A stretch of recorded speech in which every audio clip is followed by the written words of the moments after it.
இன்னைக்கு நம்ம haunting of வில்லோஸோட season 1 episode 3 தான் வந்து பார்க்க போறோம். போன எபிசோட்ல வந்து பாத்தீங்கன்னா நம்ம ஷேர்லியோட பாயிண்ட் ஆஃப் வியூல தான் வந்து மூவ் ஆனாச்சு. இந்த எபிசோட்ல வந்து பாத்தீங்கன்னா தியோன்ற ஒரு அந்த பொண்ணோட பாயிண்ட் ஆஃப் வியூல தான் வந்து கதை மூவ் ஆக போகுது. ஸோ போன எபிசோட்ல என்ன வந்து ஞாபகம் இருக்குல்ல, நம்ம ஷேர்லி வந்து பாத்தீங்கன்னா நெல்லோட பாடியை வந்து அலங்காரம் பண்ணிட்டு இருக்கும்போது நம்ம நெல்லோட வாயில இருந்து பார்த்தீங்கன்னா ஒரு பூச்சி வந்து வெளியாகுது. இதே மாதிரிதான் அந்த பூனை ஷேர்லி குட்டி பூனா இருக்கும்போது ஒரு பூனை வாயில இருந்து வரும், அந்த மாதிரி இப்போ வந்திருக்கு. அதை பார்த்து ஷேர்லி வந்து ரொம்ப கஷ்டப்பட்டு என்னதான் நடக்குது இங்க அப்படின்னு சொல்லி யோசிச்சுட்டு இருக்கும்போது அதோட அந்த சீனை வந்து கட் பண்ணாங்க. ஸோ இனி நம்ம சீசன் 1 எபிசோட் 3 போலாம்.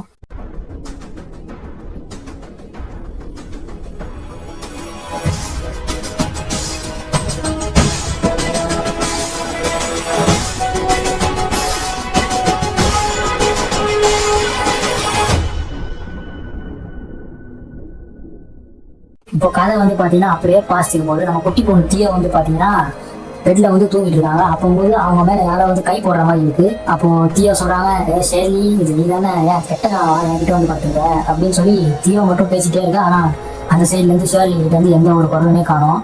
என்ன இவ பேச மாட்டான்னு சொல்லி ஏன் பாக்குறா, அப்போ வந்து அங்க யாருமே இல்லை. என்ன இது யாரோ பேசின மாதிரியே இருந்துச்சு அப்படின்னு சொல்லி நம்ம தீயாவும் வந்து பாத்தீங்கன்னா திரும்பி பார்த்துட்டாங்க. அடுத்த நாள் காலையில வந்து பாத்தீங்கன்னா அப்பாவும் தீயாவும் வந்து பாத்தீங்கன்னா ரூம் வந்து கிளீன் பண்ணிட்டு இருக்காங்க. அப்படி ஏதாவது ஒரு பழைய பொருள் வந்து கிடைக்குமா, ஏன்னா அந்த பழைய பொருள்ல ஆன்டிக்ஸ் ஏதாவது இருந்துச்சுன்னா அதை வித்தாங்கன்னா வந்து காசு கிடைக்கும். இந்த ஆன்டிக்ஸ்னா என்னன்னு எனக்கும் தெரியல, அவனுக்கு சீரியஸா சொன்னாங்க, நானும் சொல்றேன். நம்ம ஏதோ ஒரு மெட்டல் பொருள் அப்படின்னு வச்சுக்கோங்க, அந்த ஆன்டிக்ஸ் வந்து கிடைச்சதுன்னா அதை வித்தோம்னா காசு வரும்னு சொல்லி 2 பேரும் கிளீன் பண்ணிட்டு இருக்காங்க வீட்டு. அப்போது அப்பா வந்து பாத்தீங்கன்னா ஒரு தகர டப்பா ஒன்று வந்து பாத்தீங்கன்னா தீய கிட்ட கொடுக்குறாரு, இந்த வேஸ்ட் பொருளை தூக்கி போடுறா அப்படின்னு. நம்ம தீய கையில வாங்கினோன்னே அவனுக்கு ஏதோ ஒரு மாதிரி பண்ணி அப்பா இப்படி ஏதோ ஒன்று இருக்குப்பா தீயோ, அது கூட எதுவும் இல்லை, தூக்கி போடாத தகராப்பா அது அப்படின்னு சொன்னா தீயோ இல்லப்பா இது ஏதோ ஒன்று இருக்கு அப்படின்னு சொன்னோன்னே அப்பா அதை ஓப்பன் பண்ணி பார்த்தீங்கன்னா பார்த்தா அது பழங்காலத்து ஒயின், அதை வித்தா செம காசு வரும். அப்போ அப்பா வந்து கேட்கற தீய கிட்ட, தீயோ இது கூட எப்படி இருக்குன்னு உனக்கு தெரியும் அப்படின்னு கேட்டோம்னா தீயோ வந்து எதுவும் சொன்னாங்க ஏந்து போயிடா. அப்படி போயிட்டு இருக்கும்போது அம்மா ஒலிவியாவும் ஹவுஸ் கீப்பிங் லேடியை வந்து பாத்தீங்கன்னா ஏதோ ஒரு ஆராய்ச்சி ஒன்று பண்ணிட்டு இருக்காங்க. அப்போ தீய வந்து கேட்கற, அம்மா என்ன பண்றீங்கம்மா அப்படின்னு. அப்போ ஒலிவியா சொல்றாங்க, தீய வா என் வந்து கை நீட்டேன் அப்படின்னு சொல்லி நீட்டு பார்க்க சொன்னா, அப்போ தீய வந்து கை நீட்டி பாக்குறா. அப்போ பாத்தியா இந்த இடத்துல மட்டும் சின்ன இருக்கு பாத்தியா, நம்ம ஃப்ரிட்ஜ் எல்லாம் தோண்டு வச்சோன்னா எப்படி இருக்கும் அந்த மாதிரி இருக்குன்னு சொன்னா தீய வந்து சொல்றா எனக்கு ஒன்றும் தெரியல அப்படின்னு. அப்புறம் அவங்க அம்மா வந்து என்ன தீ அப்படி சொல்றேன்னு சொல்லி அவரை கொண்டு வந்து வேலை இடத்துல இருந்து இங்க பாத்தியா சூடா இருக்குது அப்படின்னா, ஆனா போகமா எனக்கு இந்த வீட்டுல வந்து சின்னதா இருக்குது ஃபுல்லா வீடுமே அப்படின்னு சொல்லிட்டு தீய போறாங்க. அப்போ அம்மா ஒண்ணுமே புரியல. அப்படியே தீய வந்து நம்ம லூக்கு கூட விளையாடலான்னு போகும்போது லூக்கு வந்து பாத்தீங்கன்னா நெல்லு கூட விளையாடி இருக்கா. அப்போது பாத்தீங்கன்னா அவங்க 2 பேரும் சேர்ந்து ஏதோ ஒரு புதுசா ஒரு பொருள் ஒன்று கண்டுபிடிச்சிருக்காங்க. தீயவா ஒரு புதுசா ஒரு பொருள் கண்டுபிடிச்சிருக்கான்னு சொன்னா தீயவும் போய் பாக்குறா. அப்போ அது வந்து பாத்தீங்கன்னா எப்படின்னா சாக்ஸோஃபோனோட வாய் மாதிரி இருக்கு, ஒரு போன் 14 போன் இருக்கும் அதோட வாய் மாதிரி இருக்கு. அதை தீய வந்து தொட்டு பார்த்துட்டு இது வந்து போனு மேல இருக்கும், இதை வச்சு மேல இருக்கவங்க கிட்ட பேசலாம் அப்படின்னோட நெல் இங்கே இல்லை அப்படின்னு சொல்லி லூக்கை மட்டும் கீழே பேஸ்மெண்ட்ல கூட்டிட்டு போறா. அப்படி போகும்போது லூக்கு வந்து சொல்றான், எனக்கு இதோட கெட்ட வாடகை அடிக்குதுப்பான்னு சொல்லி. அப்புறம் தீய சொல்றா, ஐயே எனக்கு ஒன்றும் அப்படி ஒன்றும் அடிக்கலையே அப்படின்னோட, என்னப்பா சொல்ற இப்படி மாறுது நீ, ஏன்னா உனக்கு எதுவும் ஸ்மெல் வரலன்னு சொல்றேன். அதுக்கப்புறமா 2 பேரும் விளையாட போறாங்க. அப்போது பார்த்தீங்கன்னா அந்த சாக்ஸோஃபோன்ல நெல்லும் வந்து மேல இருந்த கச்சா கீழே தீயவுக்கும் லூக்குக்கும் வந்து கேட்குது அந்த சத்தம். அப்போது நம்ம தீய வந்து பாத்தீங்கன்னா பக்கத்துல ஒரு பழைய பெட்ரூம் இருக்கு, அது மேல கை வச்சோன்னே தீய சொல்றா இதுக்கு வந்து உடம்பு சரியில்லை, இதுக்கு ஒரு ஆறுதல் வேணும் அப்படின்னு சொல்லி தீய சொல்றா. அப்போ லூக்கு சொல்றா எப்படிப்பா சொல்றேன் இதுக்கு உடம்பு சரியில்லைன்னு தெரியலன்னு சொல்லி நம்ம தீயவும் வந்து பாத்தீங்கன்னா சரி நீங்க விளையாடுங்கன்னு சொல்லி ஏஞ்சி போயிடுறா. அப்புறம் பாத்தீங்கன்னா தீயோ ஏந்து போனோம்னா லூக்கும் நெல்லும் வந்து பாத்தீங்கன்னா மாத்தி அந்த சாக்ஸோஃபோன் விளையாடுறாங்க. இங்க தீயவும் வந்து யோசிக்கிறாங்க, எப்படி நம்ம ஒரு பொருளை தொட்டா அதோட உணர்வு எல்லாமே நமக்கு வந்து தெரியுது அப்படின்னு சொல்லி யோசிச்சுட்டு இருக்கா எப்படின்னே தெரியாம. கொஞ்ச நேரத்துக்கு அப்புறமா நம்ம தீய வந்து பாத்தீங்கன்னா டிவியில டான்ஸை போட்டு செம ஆட்டம் போட்டுக்கிறா. அப்போது பாத்தீங்கன்னா அந்த டோரை வந்து யாரும் வந்து ஓப்பன் பண்ண மாதிரியே இருக்கு. இங்க தீயம் வந்து யார் அது அப்படின்னு சொல்லி கேட்கறா. அப்போ ஆப்போசிட் சைட்ல இருந்து எந்த ரிப்ளையுமே வந்து காணும். லூக்கு நீதானு சொல்லி கீழெல்லாம் வந்து பாக்குறா. அப்போது யாரோ போற நிலை வந்து தெரியுது. அப்போ லூக்கு இது விளையாட டைம்ல போ அப்படின்னு சொல்றா தீயோ அப்படின்னு சொல்லி லூக்கை மிரட்டிட்டு திரும்பவும் டான்ஸ் ஆட ஸ்டார்ட் பண்றா. அப்படியே கொஞ்ச நேரம் போகுது. அப்போது லூக் வந்து பாத்தீங்கன்னா ஒரு லிஃப்ட் ஒன்று லிஃப்ட் ஒன்று இருக்கு, அதை கண்டுபிடிக்கிறான். அது கூட விளையாடலான்னு போறான். அப்போது பாத்தீங்கன்னா திடீர்னு வந்து அந்த ஹவுஸ் கீப்பிங் லேடி வந்து ஓடி வந்து லூக் நீங்க எல்லாம் வந்து விளையாடக்கூடாது போ அப்படின்னு சொல்லி திட்டுறாங்க.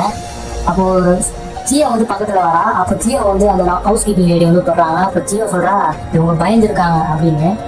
ஹவுஸ் கீப்பிங் லேடி கேக்குறாங்க, நான் பயந்துருக்கேன் எப்படி உனக்கு தெரியும் அப்படின்னு கேக்குறாங்க. அப்போ தீய வந்து எதுவுமே சொல்ல போறா. இப்போ நைட் டைமும் ஆகுது. தீய வந்து பாத்தீங்கன்னா தண்ணி குடிக்கலாம்னு சொல்லி ஃப்ரிட்ஜை ஓப்பன் பண்றான். அப்போ பக்கத்துல பழைய லிஃப்ட்ல வந்து பாத்தீங்கன்னா நம்ம லூக் உட்காந்துருக்கான்.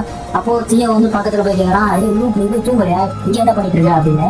அப்போ லூக் சொல்றான், இந்த லிஃப்ட்ல எனக்கு மேல போயிட்டு வரணும் ரொம்ப ஆசையா இருக்குப்பா, ஆனா நான் அந்த பட்டனை எவ்வளவுதான் அமுக்குனாலும் வந்து போகவே மாட்டேங்கிறனால அப்படின்னு தியோ சொல்றா, நீ இந்த டோரை வந்து க்ளோஸ் பண்ணிட்டு தான் அமுக்கணும், அப்பதான் மேல போகணும் சொல்லி. அப்போ லூக் சொல்றான், நான் டோரை க்ளோஸ் பண்ணா எப்படி மேல பட்டன் நமக்கு முடியும், நீ வேணா அமுக்குறியா, நான் வந்து மேல போயிட்டு வரேன் அப்படின்னு சொல்றான் லூக்கு. அதுக்கு தியோ சொல்றான், ஐயோ வேணாம்ப்பா, அம்மா அப்பா என்ன டின்னு கட்டிடுவாங்கன்னு. அதுக்கு லூக் சொல்றான், இல்ல நான் அம்மா அப்பா நான் சொல்ல மாட்டேன், ப்ளீஸ்ப்பா ஒரே வாட்டிப்பா அப்படின்னு சொல்லி கெஞ்சான். சரின்னு தியோ வந்து பாத்தீங்கன்னா மேல போற பட்டன் வந்து அழிச்சா, டோரெல்லாம் க்ளோஸ் பண்ணிட்டு. அப்போ அந்த லிஃப்ட் வந்து மேல போகும் பார்த்தா கீழே போகுது. அப்படியே கொஞ்சம் கொஞ்சமா வந்து பாத்தீங்கன்னா பேஸ்மெண்ட்டும் போகுது. அந்த பேஸ்மெண்ட் ஒரு இருட்டா கொடூரமா இருக்கு. அதனால லூக் கையில வந்து பாத்தீங்கன்னா ஒரு டார்ச் லைட் ஒன்று இருந்துச்சு, அதை வச்சிருந்தான் அவன். அதை வச்சு அடிச்சு பார்க்கும்போது ஒரே நிறைய எலி இருக்குது. அப்போ லூக் சொல்றான், தியோ இங்க நிறைய எலிங்க இருக்கு, என்ன சீக்கிரமா மேல கொண்டு வா அப்படின்னு சொல்றான். இங்க தியோவும் எவ்வளவு ட்ரை பண்ணி பாக்குறான், ஆனா வந்து அந்த பட்டன் அமுக்கும்போது மேல லிஃப்ட் வரவே இல்லை. அப்ப கீழே பேஸ்மெண்ட்ல இருந்து ஏதோ ஒரு சத்தம் வருது. லூக் வந்து பாத்தீங்கன்னா டார்ச் வச்சு பாக்கலாம், ஏதோ ஒரு மாஸ்டர் மாதிரி ஒரு உருவம் வந்து லூக்கை நோக்கி வருது. கீழே லூக் ஒரே கத்துறான். அப்புறம் மேல தியோவால எதுவும் போட முடியாது, தியோவும் கத்துறா. அந்த சவுண்டை கேட்டு அம்மா அப்பா ரெண்டு பேரும் அடிச்சு பிடிச்சி ஓடி வராங்க. ஓடி வந்ததுக்கப்புறம் அம்மா அப்பாவும் ட்ரை பண்றாங்க லிஃப்ட் மேல கொண்டு வந்து. நல்ல வேலையா லிஃப்ட் வந்து மேல வந்துருச்சு. அப்போ லூக்கை வந்து தூக்கி பாக்குறாங்க, லூக்கோட சட்டம் வந்து திரிஞ்சு போயிருக்கு. லூக் உனக்கு என்னாச்சுன்னு சொன்னா, அம்மா கீழே ஏதோ மாஸ்டர் ஒன்று இருக்குப்பா, அதுதான்ப்பா எனக்கு வந்து இந்த மாதிரி படிச்சு அப்படின்னு சொல்லி ஒரே பதட்டமா வந்து சொல்றான் அம்மா அப்பாட்ட.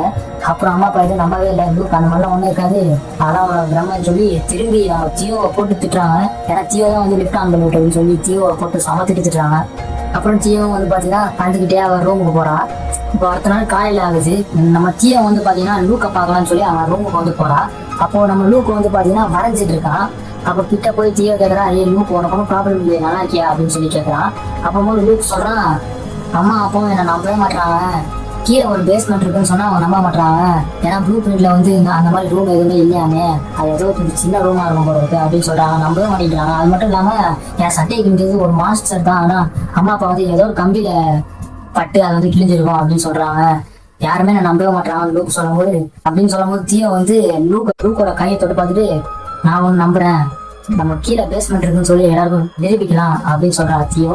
நம்ம தியோக்கு தான் வந்து சென்ஸ் பவர் இருக்குல்ல, அதை வச்சு அப்படியே ஃப்ளோரை ஒன்னா தொட்டு பேஸ்மெண்ட் எங்க இருக்குன்னு கண்டுபிடிச்சு பேஸ்மெண்ட்டை பத்தி அம்மா கிட்ட சொல்லலாம்னு சொல்லி போனா, அம்மா வந்து சொல்றா, பரவாயில்ல தியோ, நீ வந்து புத்திசாலி தான், கண்டுபிடிச்சிட்ட அப்படின்னு. அதெல்லாம் இருக்கட்டும்மா, எதுக்கு அந்த பேஸ்மெண்ட் எங்க வச்சிருக்கீங்க அப்படின்னு சொன்னோன்னே அம்மா ஒளிமையாவும் சொல்றாங்க, அந்த காலத்துல வந்து பாத்தீங்கன்னா அந்த ட்ரிங்க்ஸ் ஆல்கஹால்லாம் இருக்குல்ல, அதெல்லாம் வந்து பாத்தீங்கன்னா இல்லீகலாம், அதனால வந்து பாத்தீங்கன்னா அதெல்லாம் வைக்கிறோன்றதுனால பேஸ்மெண்ட்ல தான் கொண்டு வந்து வைப்பாங்க, பாதுகாப்பா இருக்கணும்னு சொல்லி. அதனால ப்ளூ பிரிண்ட்ல கூட அதை வந்து மென்ஷன் பண்ணாம வச்சிருந்தேன் அப்படின்னு சொல்லி மொழியை வந்து சொல்றாங்க. அப்படின்னா அம்மா நீங்க லூக் சொல்றதை நம்புறீங்கல்ல அப்படின்னு தியோ கேட்கும்போது, ஆமா தியோ நான் லூக் சொல்றதை நம்புறேன் அப்படின்னு சொல்லி நம்ம தியோட கையை வந்து பிடிக்கிறாங்க. அப்போ தியோக்கு வந்து ஏதோ ஒரு மாதிரி வந்து இருக்கு. டக்குன்னு வந்து பாத்தீங்கன்னா அவன் அம்மா கையில வந்து பாத்தீங்கன்னா பிளட்டா இருக்கு. அவன் அம்மா மூஞ்சி வந்து பாத்தீங்கன்னா பாதி சரிஞ்சு போயிருக்கு. இதை பார்த்து தியோ வந்து பயந்து போயிடுறா. அப்புறம் அம்மாவுக்கு வந்து எதுவுமே வந்து புரியல, ஏன் பயப்படுற தியோ அப்படின்னு சொல்லி கேட்டோன்னே தியோ வந்து எதுவுமே சொல்லாம போயிடறான். இந்த டைம்ல அப்பாவும் அந்த ஹவுஸ் கீப்பரும் ஒருத்தர் இருப்பார்ல, அவங்க ரெண்டு பேரும் வந்து பாத்தீங்கன்னா அந்த பேஸ்மெண்ட் செக் பண்ணிட்டு இருக்காங்க. எப்படி நமக்கே தெரியாம இந்த பேஸ்மெண்ட் வந்து கட்டினாங்க அப்படின்னு சொல்லி அப்பாவும் அவரை டிஸ்கஸ் பண்ணிட்டு இருக்காங்க. அதை வந்து தியோ வந்து கேட்டுருக்கா. அந்த டைம்ல தியோ பக்கத்துல அம்மாவும் வந்து இருக்காங்க. அந்த டைம்ல தியோ வந்து பாத்தீங்கன்னா அம்மா முறைச்சு பாத்துட்டு இருக்கா. அப்போ அம்மா வந்து கிட்ட கூப்பிடுறாங்க கை காய்ச்சி. அப்ப தியோவும் பயந்து கிட்ட போறா. அப்போ அம்மா கேக்குறாங்க, நீ ஏதோ பழைய ஒயின் பாட்டில் ஒன்று கண்டுபிடிச்சாங்க, அது மட்டும் இல்லாம இப்போ பேஸ்மெண்ட்டையும் கண்டுபிடிச்சது, எப்படி எல்லாம் வந்து கண்டுபிடிக்கிற அப்படின்னு அம்மா கேக்குறாங்க. அதுக்கு தியோ வந்து சொல்றா, இது எல்லாமே என்னோட கெஸ் ஆகலாம் அப்படின்னு. அதுக்கு வந்து அம்மா சொல்றாங்க, இதெல்லாம் கெஸ் கிடையாது தியோ, என்ன மாதிரிதான் உன்னோட பாட்டியும் ரொம்ப சென்சிட்டிவ், இப்ப கூட நீ பாரு ஸ்வெட்டர் போட்டிருக்க, ஏன்னா உனக்கு வந்து குளிருது அப்படின்னு சொல்லி அம்மா சொல்றாங்க. அது மட்டும் இல்லாம நம்ம வீட்டுல இருக்க எல்லாருக்குமே வந்து பாத்தீங்கன்னா ஒரு சூப்பர் பவர் இருக்க மாதிரி இருக்கும். நம்ம ஷேர்லிக்கு தூங்கும் போது வந்து பாத்தீங்கன்னா ஒரு சில கெட்ட விஷயம்லாம் வந்து தோணும். எனக்கு வந்து பாத்தீங்கன்னா தலைவலிக்கும் போது ஒரு சில விஷயம்லாம் வந்து தோணும். நம்ம குட்டி போன நெல்லுக்கு வந்து பாத்தீங்கன்னா அந்த வீட்டுக்கு வரும்போது ஒரே அலறல் சவுண்டா வந்து கேட்டுச்சு. நம்ம லூக்குக்கு வந்து பாத்தீங்கன்னா அடிக்கடி பேட் ஸ்மெல் வந்து வரும். இந்த மாதிரி வந்து பாத்தீங்கன்னா நம்ம வீட்டுல இருக்க எல்லாருக்குமே வந்து பாத்தீங்கன்னா ஒரு சில பவர் வந்து இருக்கு அப்படின்னு சொல்லி அம்மா ஒளிய சொல்லிட்டு இருக்காங்க. இந்த மாதிரி நம்ம ஃபேமிலி வந்து சென்சிட்டிவா இருக்கிறது வந்து பாத்தீங்கன்னா நம்மளால வந்து முழுசா வந்து போக்க முடியாது, ஆனா வந்து பாத்தீங்கன்னா கொஞ்சம் தடுக்கலாம் அப்படின்னு சொல்லி ஒரு கிளவுஸை வந்து நம்ம தியோ கிட்ட வந்து கொடுக்குறாங்க. அந்த கிளவுஸையும் வந்து நம்ம தியோ வந்து போட்டுட்டு அம்மாவை தொடும் போது அவளுக்கு வந்து எந்த ஒரு இல்யூஷனும் வந்து தெரியல. அப்போது வந்து தியோ வந்து பாத்தீங்கன்னா அடிக்கடி வந்து கிளவுஸ் யூஸ் பண்ண ஆரம்பிச்சா. எபிசோட் 1ல வந்து பாத்தீங்கன்னா நம்ம ஸ்டீவன் அப்பா தூக்கிட்டு ஓடும் போது வந்து பாத்தீங்கன்னா அவங்க அம்மா பேய் மாதிரி ஓடி வராங்களே, அது நடந்ததுக்கு கொஞ்ச நேரத்துக்கு முன்னாடி வந்து பாத்தீங்கன்னா ஷேர்லி தியோ, லூக்கு 3 பேருமே வந்து பாத்தீங்கன்னா கார்ல போயிட்டு கார்ல விடலாம்னு சொல்லி விட்டுட்டு நீங்க இங்கே இருங்க பசங்க, நான் போய் ஸ்டீவனை போய் கூட்டிட்டு சொல்லிட்டு போறாரு. அப்போது பாத்தீங்கன்னா தியோட கையை வந்து அப்பா பிடிச்சிட்டு இருக்காரு. அப்போது தியோக்கு வந்து பாத்தீங்கன்னா பேய் மாதிரியான ஒரு உருவமும் அப்பா வந்து அம்மாவை போட்டு அடிக்கிற மாதிரி ஏதோ இல்யூஷன் தான் வந்து தெரியுது. இதெல்லாம் பார்த்தோம்னா இந்த இல்யூஷன்ல வந்து தியோ வந்து பாத்தீங்கன்னா கையை உதறி விட்டு உடனே கத்துறா, என்னை தொடாதீங்க அப்படின்னு. அவங்க அந்த இல்லோஸ்ல வாழ்ந்த கடைசி நாள்ல ஏதோ ஒரு விஷயம் நடந்திருக்கு. அதை வந்து நம்ம பாத்தீங்கன்னா பின்னாடி வந்து பார்க்கலாம். இப்போ கதை வந்து பாத்தீங்கன்னா அப்படியே பிரசன்ட்டுக்கு வருது. நம்ம தியோ வந்து பாத்தீங்கன்னா பறந்துட்டாங்க நல்லாவே. அவங்க வந்து இப்போ ஒரு சைல்டு சைக்காலஜிஸ்ட், அதாவது பாத்தீங்கன்னா குழந்தைங்க வந்து மனநலம் பாதிக்கப்பட்டிருந்தாங்கன்னா அவங்கள வந்து ட்ரீட் பண்ற மாதிரி ஒரு வேலையை தான் இப்போ தியோ பார்த்துட்டு இருக்காங்க.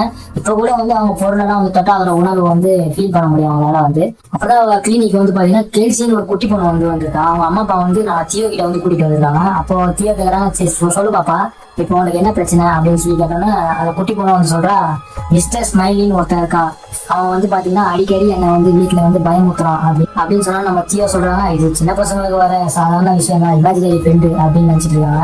அப்புறம் தியோ அந்த குட்டி பொண்ணுகிட்ட கேட்கறாங்க, அவன் எப்பதான் உன்னை வந்து இது பண்றான், இப்போ அவன் எங்க இருக்கான் அப்படின்னு சொல்லி கேட்டாங்கன்னா அந்த பொண்ணு வந்து அவங்க வீட்டு பேஸ்மெண்ட்டை வந்து காட்டுது. அந்த பொம்மையால வந்து பேஸ்மெண்ட்டை வந்து காட்டுது. அப்போ தியோ வந்து பாத்தீங்கன்னா அந்த பொண்ணோட கையை தொடுறாங்க. அப்போ அந்த பொண்ணு ஃபீல் பண்றது எல்லாத்தையுமே வந்து நம்ம தியோ வந்து ஃபீல் பண்றாங்க. அப்பதான் தியோக்கு வந்து தெரியுது அந்த பொண்ணு எதுவுமே வந்து இமேஜின் பண்ணல, எல்லாமே உண்மையா வந்து நடந்திருக்கு அப்படின்னு வந்து ஃபீல் பண்றாங்க. அப்புறம் நம்ம தியோ வந்து சொல்றாங்க, இங்க பாரு பாப்பா எல்லாமே வந்து இமேஜினரி தான். எனக்கும் வந்து பாத்தீங்கன்னா சின்ன வயசுல நிறைய நான் பாதிக்கப்பட்டிருக்கேன். அப்படி நான் பயப்படும் போதுதான் நான் என்ன நினைப்பேன்னா என்னை சுத்தி ஒரு வால் இருக்கு, அதுக்குள்ள யாருமே வராத மாதிரி நான் நினைச்சுப்பேன், நீயும் அப்படி வந்து நினைச்சுப்போ அப்படின்னு சொல்லி அந்த பாப்பாவை அனுப்பிச்சுட்றாங்க. அதுக்கப்புறம் தியோக்கு வந்து பாத்தீங்கன்னா அந்த கெல்சின்ற ஒரு குட்டி பொண்ணோட ஞாபகமாகவே தான் இருக்கு. அவனோட ரிப்போர்ட்லாம் எடுத்து பார்த்துட்டு இருக்கா. அப்பதான் வந்து தியோக்கு வந்து பாத்தீங்கன்னா நம்ம ஸ்டீவன் எழுதின அந்த ஹாண்டிங் ஆஃப் விண்டோஸ் புக் வந்து கையில கிடைக்குது. அது கிடைச்சோன்னே நம்ம தியோ வந்து கையில வச்சுட்டே ஒரு விஷயத்த வந்து யோசிக்கிறாங்க. இப்போ கதை அப்படியே வந்து பாசிக்கும் போது 6 வருஷத்துக்கு முன்னாடி இப்போ நம்ம ஸ்டீவன் வந்து பாத்தீங்கன்னா இந்த ஹாண்டிங் ஆஃப் விண்டோஸோட புக்கை வந்து ஃபுல்லாமே வந்து எழுதி முடிச்சிட்டாரு. அதனால அதுல வர பணம் வந்து பாத்தீங்கன்னா எல்லாருக்குமே கொடுக்கலாம்னு சொல்லி ஒரு 8% வந்து பிரிச்சு வச்சிருக்காரு. அப்போ நம்ம ஷேர்லி வந்து சொல்றாங்க, இவன் புக்கு எழுதினதே நமக்கு வந்து பிடிக்கலையா, இதுல வேற இவனோட காசு வேற நமக்கு வேணுமான்னு சொல்லி யாருமே வந்து வாங்க மறுக்கிறாங்க. ஆனா நம்ம தியோ வந்து பாத்தீங்கன்னா சீக்கிரட்டா வந்து அந்த 8% ஷேரை வந்து வாங்கிக்கிறாங்க. அப்போ தியோ வந்து சொல்றாங்க ஸ்டீவன் கிட்ட, பரவாயில்லையே நீ சூப்பராக அந்த புக்கை எழுதிருக்க, ஆனா அதுல பண்ண என்ன தெரியுமா, லூக்கு தான் வந்து அந்த வீட்டுல பேஸ்மெண்ட் இருக்குன்றத கண்டுபிடிச்சான்னு சொல்லி எழுதிருக்கேன். ஆனா லூக்கு கண்டுபிடிக்கல, நான் தான் பேஸ்மெண்ட்டை கண்டுபிடிச்சேன். அது மட்டும் இல்லாம நம்ம இல்லோஸ்ல வாழ்ந்த கடைசி நாள் நீ ரொம்பவே நல்லா எழுதிருந்த. ஆனா அதுல இன்னொரு ஒரு ஃபன் என்னன்னா, நீ வந்து தூங்கிட்டு இருந்த, நீ தூங்கிட்டு இருப்பப்போ எப்படி நீ அதை பார்த்த மாதிரியே எழுதிருக்க அப்படின்ற மாதிரி நம்ம தியோ வந்து கடைச்சிட்டு போறாங்க. அப்புறம் ஸ்டீவ் வந்து ஆமா இந்த காசெல்லாம் வச்சு நீ என்ன பண்ண போறேன்னா, அப்போ அதுக்கு தியோ வந்து சொல்றாங்க, இந்த காசெல்லாம் வச்சு நான் படிப்புக்கு முதல்ல நான் செலவு பண்ண போறேன் அப்படின்னு சொல்றான். இதெல்லாம் நினைச்சு பார்த்துட்டு நைட் டைமும் வந்து ஆகுது, தியோ வந்து தூங்கிட்டு இருக்காங்க. அப்போ வந்து பாத்தீங்கன்னா அவங்க முன்னாடி வந்து பாத்தீங்கன்னா அந்த ஸ்மைலி மிஸ்டர் ஸ்மைலின்ற ஒரு பொம்மை வந்து நிற்கிறது முன்னாடி. அதை பார்த்து தியோ வந்து கத்திட்டே வந்து லைட் ஆன் பண்றாங்க. இந்த சீனை தான் வந்து பாத்தீங்கன்னா போன எபிசோட்ல நம்ம நெல் இறந்த செய்தியை நம்ம சேலி வந்து சொல்லலாம்னு சொல்லி போகும்போது திடீர்னு கத்திட்டே வந்து லைட் ஆன் பண்ணுவாங்க தியோ. அதுக்கான ரீசன் இதுதான், அந்த ஸ்மைலியை பார்த்த பயத்துலதான் வந்து இப்படி பண்ணிருப்பாங்க. ஸோ வெளியே ஆரம்பிக்கிறாங்கன்னு சொல்லி இப்போ நம்ம தியோ வந்து பாக்குறாங்க. அது வந்து ஷேர்லி தான். ஷேர்லி ரொம்ப வந்து சோகமா இருக்காங்க. அப்ப தியோ வந்து என்னாச்சு ஷேர்லி ஏன் ரொம்ப சோகமா இருக்குன்னு ஷேர்லி சொல்றாங்க, நம்ம நெல் வந்து இறந்து போயிட்டா அப்படின்னு. இதை கேட்டு தியோ ரொம்ப கஷ்டப்படுறாங்க. அதுக்கப்புறம் வந்து பாத்தீங்கன்னா அடுத்த நாள் வந்து நெல்லோட பாடி வந்து வீட்டுக்கு வந்து அப்போ தியோ தான் பார்க்க முடியாதுன்னு சொல்லி போவாங்க. இதுவும் நம்ம போன எபிசோட்ல பார்த்தோம். உடனே தியோ வந்து பாத்தீங்கன்னா கார் எடுத்துட்டு அந்த குட்டி போன கெல்சியோட வீட்டுக்கு வந்து போறாங்க. அப்போ அந்த வீட்டு பேஸ்மெண்ட்டே சுற்றி பார்க்குறாங்க, அவங்க வீட்டு பேஸ்மெண்ட்டை. அப்படி பேஸ்மெண்ட்டை சுற்றி பார்க்கும்போது நம்ம தியோவுக்கு தான் வந்து சூப்பர் பவர்லாம் இருக்குது. அதனால வந்து பார்த்தீங்கன்னா க்ளவுஸை காட்டிட்டு அவங்க பேஸ்மெண்ட்டில் இருக்க எல்லா பொருளுமே தொட்டு பார்க்குறாங்க. அப்போது வந்து பார்த்தீங்கன்னா ஒரு சோஃபா ஒன்று இருக்குது, அதில் படுத்துட்டே வந்து அந்த சோஃபாவை தொட்டு பார்க்குறாங்க. அப்போது மேலே பிளைவுட்ல வந்து பார்த்தீங்கன்னா ஏதோ ஒரு ஸ்மைலி பொம்மை வந்து இருக்குது. இப்போ தான் தியோ வந்து ஒரு விஷயத்தை கண்டுபிடிக்கிறாங்க. அதை கண்டுபிடிச்சிட்டு மேலே போகிறாங்க. அப்போது அவங்க அப்பா கேட்குறாரு, என்ன மேடம் வேறு ஏதாச்சும் ஒன்று கண்டுபிடிச்சிங்களா அப்படின்னு.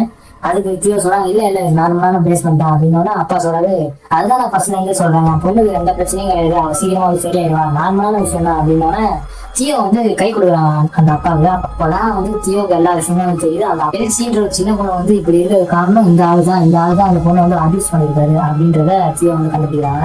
உடனே வெளியே காருக்கு போய் சைல்டு ஹெல்த் கேருக்கு வந்து கால் பண்ணி கம்ப்ளைண்ட் பண்றாங்க. தியோ வந்து பாத்தீங்கன்னா இதுக்கு முன்னாடி நிறைய கேஸ் வந்து இந்த மாதிரி வந்து சால்வ் பண்ணிருக்காங்க. அதனால தியோ வந்து கம்ப்ளைண்ட் கொடுத்தோட வந்து பாத்தீங்கன்னா போலீஸ் வந்து அந்த ஆளை வந்து அரெஸ்ட் பண்ணிடுறாங்க. அதுக்கப்புறம் தியோ வந்து பாத்தீங்கன்னா ரொம்ப ஃபீல் பண்றாங்க, நம்ம நெல் வந்து இந்த மாதிரி இறந்து போயிட்டாங்க, இன்னும் நம்ம பாடி கூட பார்க்காம இருக்கோமே அப்படின்னு. அப்புறம் ஷேர்லிக்கு வீட்டில் தான் வந்து அந்த மார்ச்செடி இருந்தது. சரி நம்ம நெல்லை போய் பார்க்கலாம்னு சொல்லி நம்ம தீயை வந்து போயிட்டு நெல்லை வந்து பார்க்குறாங்க. அப்போ நெல் வந்து பார்த்தீங்கன்னா ஃபர்ஸ்ட் இந்த மாதிரி காயம் அதெல்லாம் எதுவுமே வந்து கிடையாது, நல்லா அதெல்லாம் வந்து ஷேர்லி வந்து மாற்றி வச்சிட்டாங்க. அப்போ தீயை வந்து பார்த்தீங்கன்னா நம்ம நெல்லோட பாடி பக்கத்தில் போய் நெல்லை வந்து தொட்டு பார்க்குறாங்க. அப்போதான் வந்து நெல்லுக்கு என்ன நடந்திருக்குன்றதே தீயோவால உணர முடியுது. உடனே அவன் கீழே வந்து அழ ஆரம்பிக்கிறான், கதறி கதறி. அப்போ ஏதோ ஒரு பெரிய விஷயம் வந்து நடந்திருக்கு. இதோட இந்த எபிசோட வந்து முடிக்கிறாங்க. அப்படி என்னதான் நெல்லுக்கு வந்து நடந்துச்சு, இதுக்கப்புறம் இந்த சீரீஸ்ல என்ன சொல்ல வராங்க அப்படின்றத அடுத்த எபிசோட்ல பார்க்கலாம். Stay tune with cinema Paradise.